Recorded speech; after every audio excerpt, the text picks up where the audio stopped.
So, the Sony a7S III. I've been playing around with it now for almost 2 weeks and I knew it was going to be a great camera, but there still was this little doubt lingering in the back of my head. Not a big doubt, but like, you know, a tiny baby doubt. Megapixels. The Sony a7S III has 12 megapixels, and for video, you know, that's perfect. What you need for 4K video is 12 megapixels, and every pixel more is useless basically. Well, not really, but that's not the discussion here. For most people, 12 megapixels for video, perfect. But what about photography? Well, I finished photography college shooting on an 8 megapixel camera. So, photography college, 8 megapixels. And then, after I graduated, every new camera I bought had more megapixels. 12, 22, all the way up to 51 megapixels. That was a medium format camera that I've used for 5 years. So now, 12 megapixels again, it's like going back in time 10 years. And honestly, I do think we have a megapixel problem.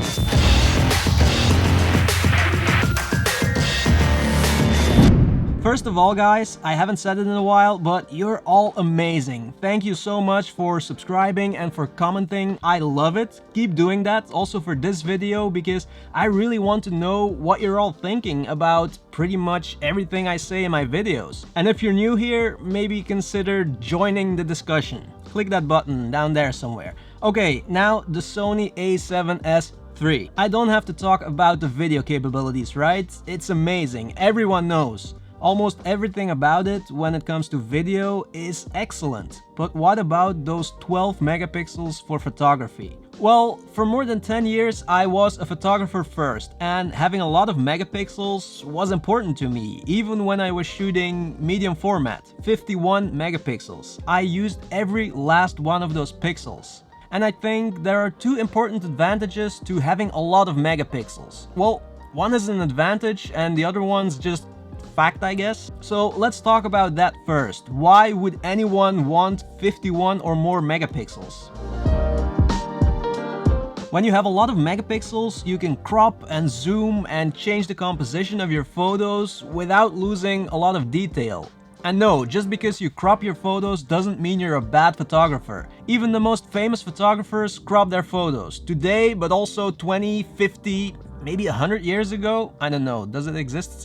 No, I don't know. It's just part of the craft, you know? Cropping is something you have to learn. You can't always have the framing spot on when you're taking the photo. So cropping, in a way, is also framing a photo, or more like reframing it.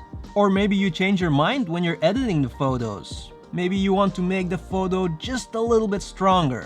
Or maybe you were shooting with a prime lens and you didn't have time to move closer to your subject. Cropping is not a sign of being a bad photographer. It's just not, okay? Of course, don't rely on cropping to frame your photos. You have to learn how to frame and compose your photos when you're taking them. But cropping is part of the art. Digital, film, it doesn't matter. All photographers do it.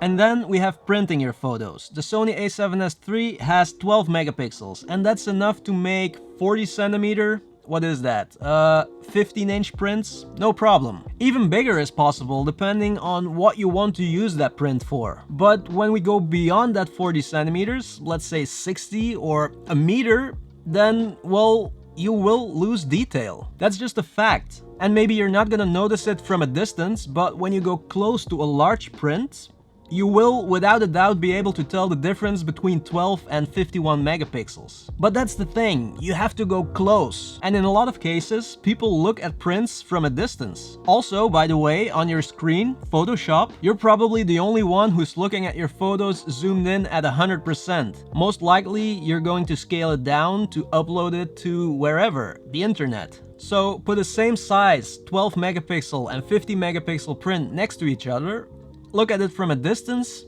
Depending on the size of the prints, it will be really hard to tell the difference. But I've done documentary projects and sometimes the final result is an exhibition with large prints, and it just wouldn't have felt right to make those prints from 12 megapixel photos. When I go to an exhibition with large prints, I want to look from a distance, but I also want to go close and look at all the fine details. Sometimes that's just the beauty of a photography project, that you can go in there and look at those details. So would I use the Sony for exhibitions? Yeah, sure, but only if I know I'm going to print within the limits of those 12 megapixels. 40cm prints, perfectly fine. Now, that doesn't mean that I won't ever blow up photos taken with my Sony a7S III. It just depends on what that print is for, because in a lot of cases, like I said, people look at prints from a distance. And so if you don't go too crazy, too big, then it will be really hard to tell the difference between 12 and 50 megapixels. And that, my friends, brings us to the megapixel problem we have. For more than 10 years now, the camera companies have been in this megapixel race. More is better, and it has conditioned a lot of people thinking that they need a lot of megapixels. But the truth is, 90% of people who buy cameras these days don't need more than 20 megapixels. The thing is, while the camera companies were in that megapixel race, the whole art of photography has changed, evolved, expanded. We still have galleries and exhibitions and people making prints. There still is that group of photographers that needs a lot of megapixels, but there's more now. There's this different kind of photography and video art that has grown exponentially. Social media, internet, YouTube, digital arts. It's photography and video that we consume a lot faster. Content creation, online, on our devices, and it doesn't need 50 megapixels. Most of the photographers and videographers who are part of that new generation of content creators don't need so many megapixels. But a lot of them think they do, because of the camera companies. Thing is, most people who buy 50 megapixel cameras will never use the full potential of all those megapixels. And that's where I think Sony made a great decision here. The Sony a7S III, it's the perfect camera for this new kind of art, content creation. Exhibitions, prints, it's still there and it's there to stay, but it's not for everyone.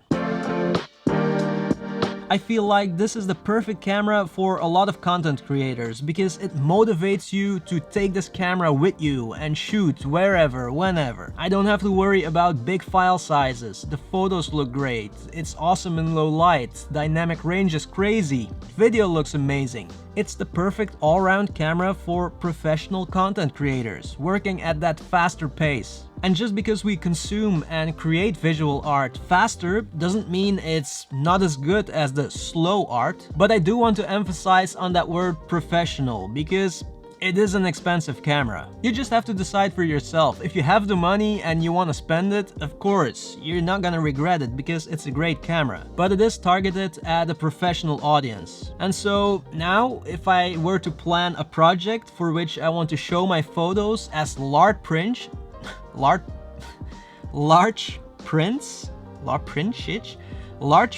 in an exhibition, I will use another tool. But with the Sony a7S III, I have a camera now that covers 90% of what I do. That's exactly what I was looking for. So content creation, most photography, videography, client work even. And you know what? Going back to those 12 megapixels, honestly, in a way it feels liberating. Like a bunch of megapixels has fallen off my shoulders. You know what I mean? So for me, the perfect camera. For you, maybe. That's something for you to find out. But in any case, I love you guys. Thank you so much for watching and see you in the next one.